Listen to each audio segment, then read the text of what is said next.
हमारा नाम है प्रशांत किशोर और हम नेता नहीं हैं, हम विधायक मंत्री नहीं हैं, मुखिया सरपंच भी नहीं हैं। बिहार के साधारण परिवार के लड़के हैं, पदयात्रा कर रहे हैं, वोट नहीं मांग रहे हैं, कोई से वोट नहीं मांगो। संकल्प ले ले बानी कि गांवे गांव बिहार के शहर कस्बा पंचायत हर जगह पैदल चल के जाएंगे। पूरा बिहार करने में करीब करीब 5000 किलोमीटर चले के पड़ी, 1-1.5 बरिस समय लागी। अभी 115 दिन से पैदल चल रहे हैं। सुबह से चलना शुरू करते हैं, जहां शाम होती है वहीं रुकते हैं और अगले दिन फिर से चलना शुरू करते हैं। लेकिन हम पैदल काहे चलो तभी? हमारा पैदल चले से तो और गरीबी ना दूर हो। हमारे पैदल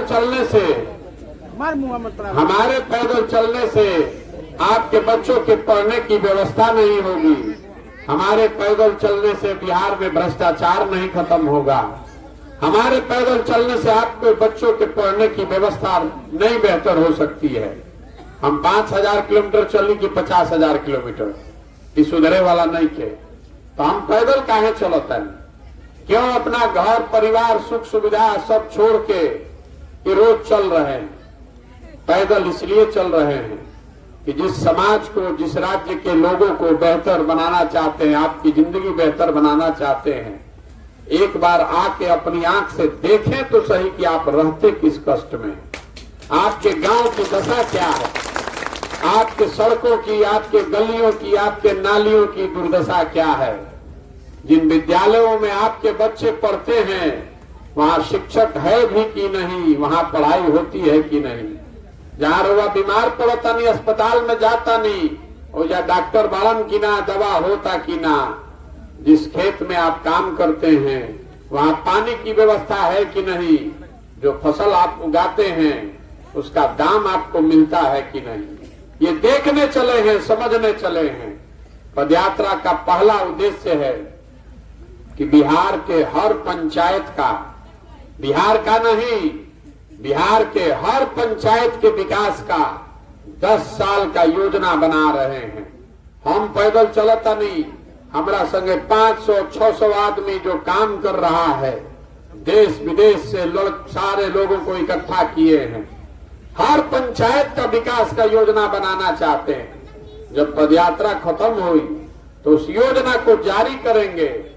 वह अपना गांव में पंचायत में बैठ के ही देख पाई कि आपके पंचायत के लिए जन सुराज में क्या योजना है।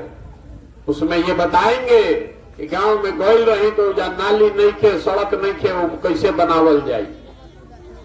ये बताएंगे कि वो अस्पताल नहीं खे, अस्पताल बने के चाहिए। लेकिन ये तो समस्या का समाधान है, ये विकास नहीं है। उस योजना में आपको ये भी बताएंगे कि आपके पंचायत में बच्चों के पढ़ने की बेहतर व्यवस्था कैसे बनाई जाएगी। उस योजना में आपको ये भी बताएंगे कि इस पंचायत में, आपके पंचायत में जो खेती किसानी करने वाले लोग हैं उनकी आमदनी को कैसे बढ़ाया जाएगा। और सबसे महत्वपूर्ण ये आपको बताएंगे कि आपके पंचायत में 500 से 1000 लड़कों के रोजगार की व्यवस्था कैसे की जाएगी, ताकि किसी के घर के बच्चे को, किसी गरीब के बच्चे को अपना गांव, परिवार, घर द्वार छोड़कर बाहर जाकर फैक्ट्रियों में मजदूरी नहीं करना पड़े। ये पदयात्रा जब खत्म हुई तो बना के योजना जारी करो। आपको ये नहीं बताएंगे कि कर देंगे, आपको ये भी बताएंगे कि इसको कैसे करेंगे। न तरुआ देखो नहीं कि नेता लोग क्या करता। कोई कहलस कि हम 10 लाख नौकरी दे दे, अरे वह वोट दे देनी। जब आप वोट दे दिए तब नौकरी नहीं खे मिलत, लाठी मिलता। लड़का जाता तो लाठी से पिटाई होता। तो जैसे विदेशों में होता है, वह अमेरिका में जाई, बड़ा बड़ा देश में, तो जो नेता खड़ा होला चुनाव में, ओकरा ई ना बतावे के रहे कि वो का करी, उसको ये भी बताना होता है कि वो इसको कैसे करेगा, ताकि जनता ये देख सके, समझ सके, मूल्यांकन कर सके और तब उसका समर्थन करे या विरोध करे। तो जब पदयात्रा खत्म हुई तो ये बना के जारी करब, रउआ अपना घर में अपना पंचायत में बैठ के ओकरा के देखब, ठीक लगी तो ओकरा के अपनाई और ना ठीक लगी तो ओकरा के रद्दी के टोकरी में फेंक दे। लेकिन हम तो आज चलल बानी तो हमरा पता चलता कि रउआ दिक्कत का बा, चाहे का करे से राउर दशा सुधरी। रउआ तो इजे रहता नहीं। आप में से तो बहुत सारे अनुभवी लोग, बहुत पढ़े लिखे समझदार लोग आप तो यही रहते हैं। रउआ तो मालूम बा कि रउआ का कष्ट बा, आपको किस बात की दिक्कत है, तो आप उसको सुधार क्यों नहीं पा रहे हैं, ये भी बताने चले। इहो बतावे चलल बानी कि रउआ आखिर दुर्दशा सुधरत कराऊ काहे नहीं खे। 50 बरिस हो गई, आज से 40-50 साल पहले भी देश का सबसे गरीब और पिछड़ा राज्य था बिहार, और आज भी लड़का सब जवान हो गया, जवान आदमी बूढ़ा हो गया, कितना आदमी के तो जिंदगी पार हो गई, लेकिन आज भी देश का सबसे गरीब, सबसे पिछड़ा, सबसे ज्यादा भुखमरी, अशिक्षा और बेरोजगारी वाला राज्य बिहार ही है।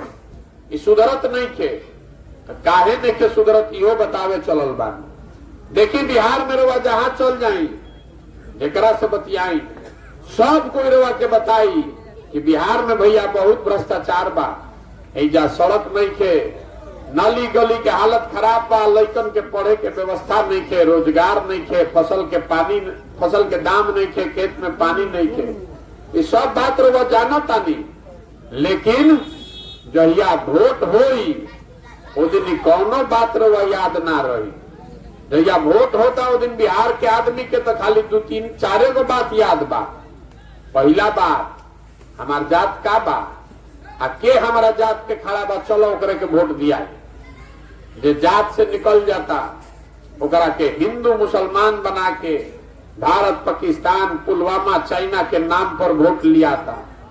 जे दोनों से बच जाता ओकरा वो कहता कि जाए दी भैया, रोड नहीं थे, नाली गली नहीं थे, लड़कन के पढ़े के व्यवस्था नहीं थे, रोजगार नहीं थे। लेकिन लालू जी के जो राज रहे, जंगल राज, वो ना चाहिए, बड़ा दिक्कत रहे। तो लालू जी के सरकार कहीं वापस मत आ जाओ, एक डर से आदमी जाके भाजपा के वोट देता हो। आज चौथा हमने के मुसलमान भाई लोग बा, ये लोग कहता कि भैया भाजपा के तो हम वोट दे ना सकी, भाजपा तो मुसलमान विरोधी पार्टी है, तो बचल के एगो ललटेन, तो मरी चाहे जी ललटेने के वोट दिया, ये ना 4 चीज को वोट दिया था भैया। तो जब ये रउआ जानता नहीं, हम जानता नहीं, तो नेतो जानता। नेता भी बिहार का जान गया है कि बिहार के जनता कतनो बतियाओ, हंस के, गा के, गरिया के वोटवा तो यही 4 चीज को दी, जयहन जा कहा। इसीलिए बिहार का दुर्दशा नहीं सुधर रहा। नेता ही नहीं जोड़त जाके कि हम सड़क बनवैनी की ना, हम अस्पताल बनवैनी की ना, स्कूल बनवैनी की ना। नेता जोड़ता एजा कितना भूमिहार बाड़न, कितना एजा नुनिया बा, कितना कुशवाहा, कितना पंडित, कितना मुस्लिम, कितना यादव, ये गुणा गणित लगा रहा बा। हमनी के बुर्बो के संजा के वोट देता नहीं जा। जे लोग रवा सब में जात को वोट दिया चाहता, चाहे जात को वोट देता नहीं, तो रवा के ही बतावे आई बानी कि नेता कोई जात का राजनीति नहीं कर रहा। बहुत आदमी के बुझाता कि नेता जात के राजनीति करता। नेता कहाँ जात के राजनीति करता?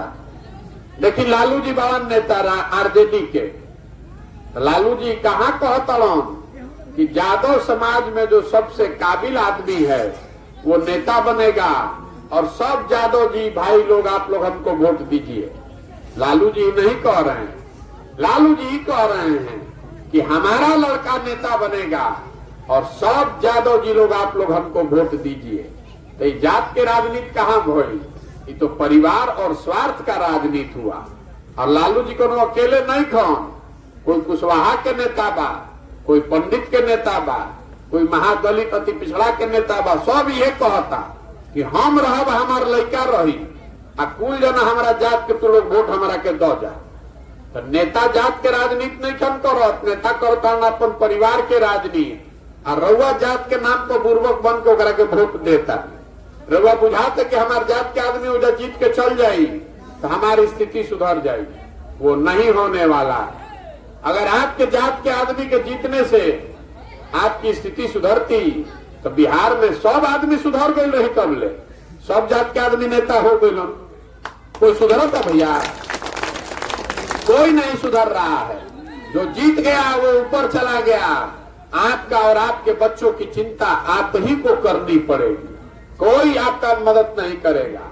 और दूसर जो धर्म पर देता नहीं जा हमने के वोट, तो वह देख ले ओकर लोकसभा में आदमी कहल कि जाए तो भैया नीचे के आदमी के मत देखो, के खड़ा बाई मत देखो, के कैंडिडेट उम्मीदवार बाई मत देखो, मोदी जी के देखो, पाकिस्तान देखो, पुलवामा हो गई, देश के मजबूत करे खातिर चल के कमल पर वोट दबावो। तो सब आदमी हमने के वोट देनी जा कमल के, भाजपा के, मोदी जी के। 40 में से 39 MP भाजपा का जीत कर गया है बिहार से, एनडीए का। अब रउआ से पूछो तनी बिहार में कितना विकास भई, मोदी जी का कैलन ना कैलन नहीं, छोड़ दी बात के। कैमरे पर आपको चुनौती देकर जा रहे हैं, मोदी जी ने क्या किया नहीं किया छोड़ दीजिए। अगर 9 बरस से मोदी जी प्रधानमंत्री हैं, मोदी जी ने 9 बरस में अगर एक बैठक किया है बिहार के विकास के समीक्षा के लिए, तो आप मान जाइए कल से उनका झंडा लेकर हम ढोने को तैयार हैं। काल से उनका झंडा लेकर ढोए के हम तैयार बानी। 14 में मोदी जी के हम ही प्रचार करत रहे। बिहार में, यूपी में आदमी नाम ना जानत रहन मोदी जी के। आज आदमी हमारे से लाठी डंडा करे के तैयार बा कि बात तारा बुझाता मोदी जी ही सुधार दी हम।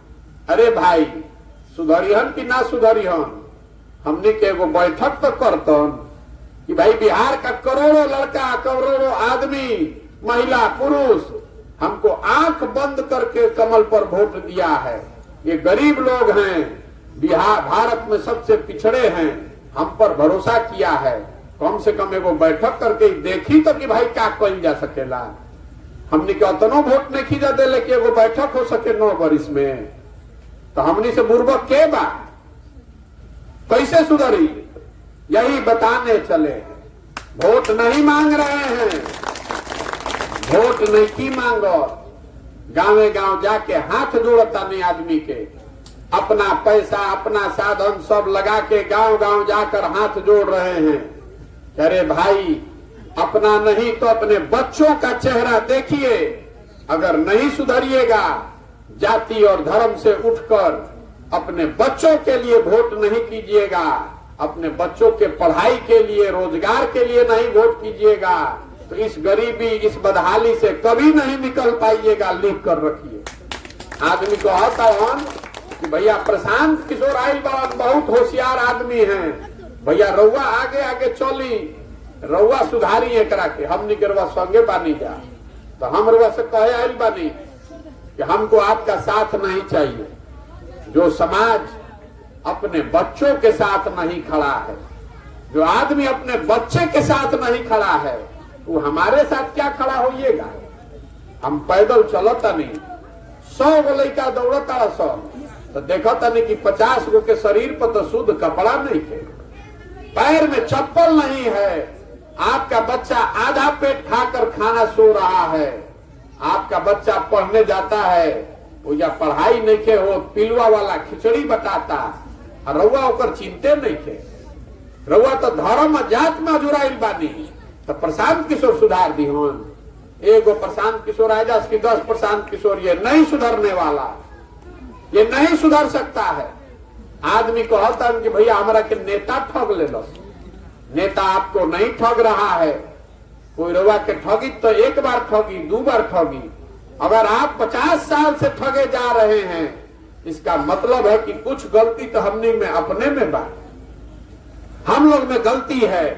इतना आदमी खड़ा बा, हर आदमी कह रहा है कि भैया बिहार में पढ़े के व्यवस्था नहीं के, लेकिन ईमानदारी से अपने बच्चों के नाम पर कहिए पढ़ने के लिए, शिक्षा के लिए, विद्यालय के लिए कभी जीवन में वोट किए हैं आप और हम? कभी नहीं किए। कैले बन जा भैया, कोई पढ़े खातिर वोट करे तरवा सब में से, तो जब रवा करते नहीं की तो कैसे सुधरी? आपने जात पर वोट किया है तो जहां जाई वो जाते के बाद सुनाई देता। आपने भारत पाकिस्तान के नाम पर वोट किया है तो जैसे ही टीवी रेडियो खुलो तनी तो भारतीय पाकिस्तान सुनाई देता। रवा वोट कैले बानी हिंदू मुसलमान के नाम पर, तो जहां जाई तो हिंदू मुसलमाने के बात होता। यह बतावे चलल बानी कि भैया जागी जागी, अपना खाती ना तो कम से कम अपन लइकन खाती जागी जा। न तो जिस गरीबी बदहाली में आप जिए हैं, इसी गरीबी बदहाली में आने वाली पीढ़ी और बच्चे भी जिएंगे। आपका बच्चा अगर पढ़ेगा नहीं तो मजदूरे न बनेगा भाई, तो कलेक्टर और डॉक्टर कैसे बनेगा? आप बताइए ना हमको। कोई नेता बन जाओ, नेता हम हो जाए चाहे रउआ हो जाए, जब राउर लड़का पढ़ते नहीं थे तो डॉक्टर और कलेक्टर कैसे बनी? मजदूरे न बनी। तो रउआ एक चिंता होके के न चाहिए। तो रउआ 5 किलो अनाज पर वोट देता नहीं, नाली गली पर वोट देता नहीं, जबकि आपको संकल्प लेना चाहिए कि हम वोट नाली गली 5 किलो अनाज जात धर्म पर नहीं देंगे। वोट उसको देंगे जो हम लोग के बच्चों के पढ़ने का व्यवस्था कराए।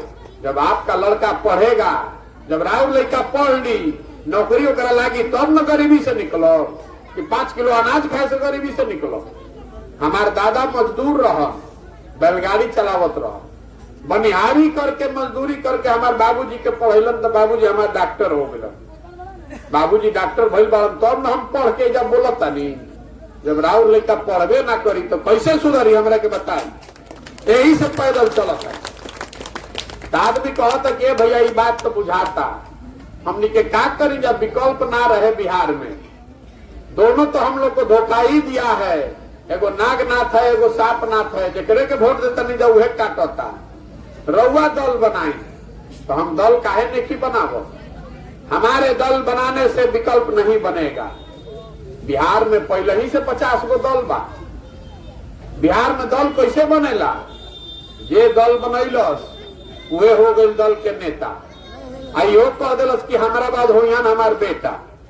आ जितना आदमी तू लोग बिहार के बाड़ा जा, वो जिंदगी भर झंडा लेके ढोआ जा। वो दल नहीं है, वो विकल्प नहीं है, वो तो परिवार का शासन है।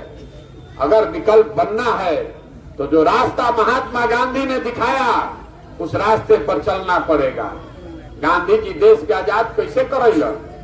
गांधी जी आगे आगे चले, पीछे से पूरा समाज चला, हर आदमी, हर वर्ग, हर धर्म का आदमी खड़ा हुआ तो अब ना आजादी मिलल। तो अगर बिहार को गरीबी से, भ्रष्टाचार से, बेरोजगारी से मुक्त करना चाहते हैं तो खड़े होइए और बताइए कि नहीं, ये नई व्यवस्था बनाने में हम कंधा लगाना चाहते हैं। ये जो पूरा अभियान बा, ये दल बनाकर कार्यकर्ता बनाने का अभियान नहीं है।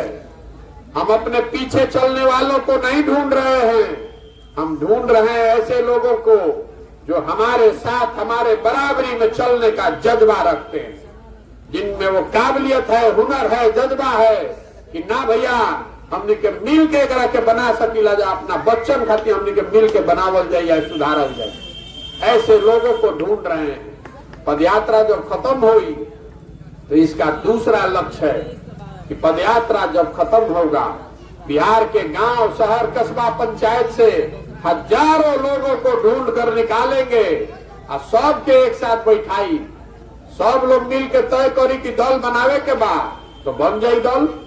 लेकिन अगर दल बना तो दल प्रशांत किशोर का नहीं होना चाहिए, दल किसी व्यक्ति का नहीं, किसी जाति का नहीं, किसी परिवार का नहीं।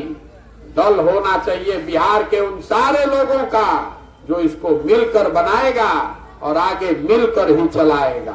तब न सुधरेगा बिहार, तब सुधरेगा जब हजारों अच्छे लड़के वार्ड सदस्य जीत कर आए। बिहार तब सुधरेगा जब 5000, 6000 अच्छा आदमी मुखिया और सरपंच बने। बिहार तब सुधरेगा जब सैकड़ों अच्छे लोग जिला परिषद प्रमुख और विधायक बनेंगे। खाली मुख्यमंत्री बदलने से बिहार नहीं सुधर सकता है। पूरा व्यवस्था में घुन लग गया है। नीचे से लेके ऊपर तक सब चोर हो गया है। जितना गरीब के नाम पर हजारों करोड़ रुपया का लूट हो रहा है, कैसे सुधरी राहुल जिंदगी? इसीलिए पैदल चल रहे हैं। अब रउआ बताई कि प्रयासी होके के चाहिए कि ना होके के चाहिए? सबके बोले के बाद अभी वोट करे के बाद अभी वोट होई, आपसे आपका मत लेंगे। है कैमरा लागल बा 3 गो, हर गांव में जाकर वोट कराते हैं। आपको हाथ उठाकर वोट देना है। जिसको हाँ बोलना है वो हाँ बोलेगा, जिसको ना बोलना है वो ना बोलेगा। सवाल हम पूछेंगे, एक बार हाथ उठाकर सबको हाँ बोलना है और जिसको ना बोलना है वो ना बोलेगा। पिछले 30-40 सालों में बिहार की जनता ने, आपने जिसको भी वोट दिया है, सब ने आपको ठगा है। किसी ने बिहार और बिहार के बच्चों की, आपके बच्चों की चिंता नहीं की।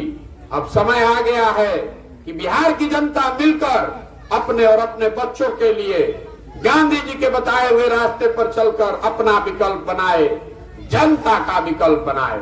अब रउआ बताई कि बिहार की जनता को मिलकर अपना विकल्प बनाना चाहिए कि नहीं बनाना चाहिए? बनाना चाहिए ना भाई।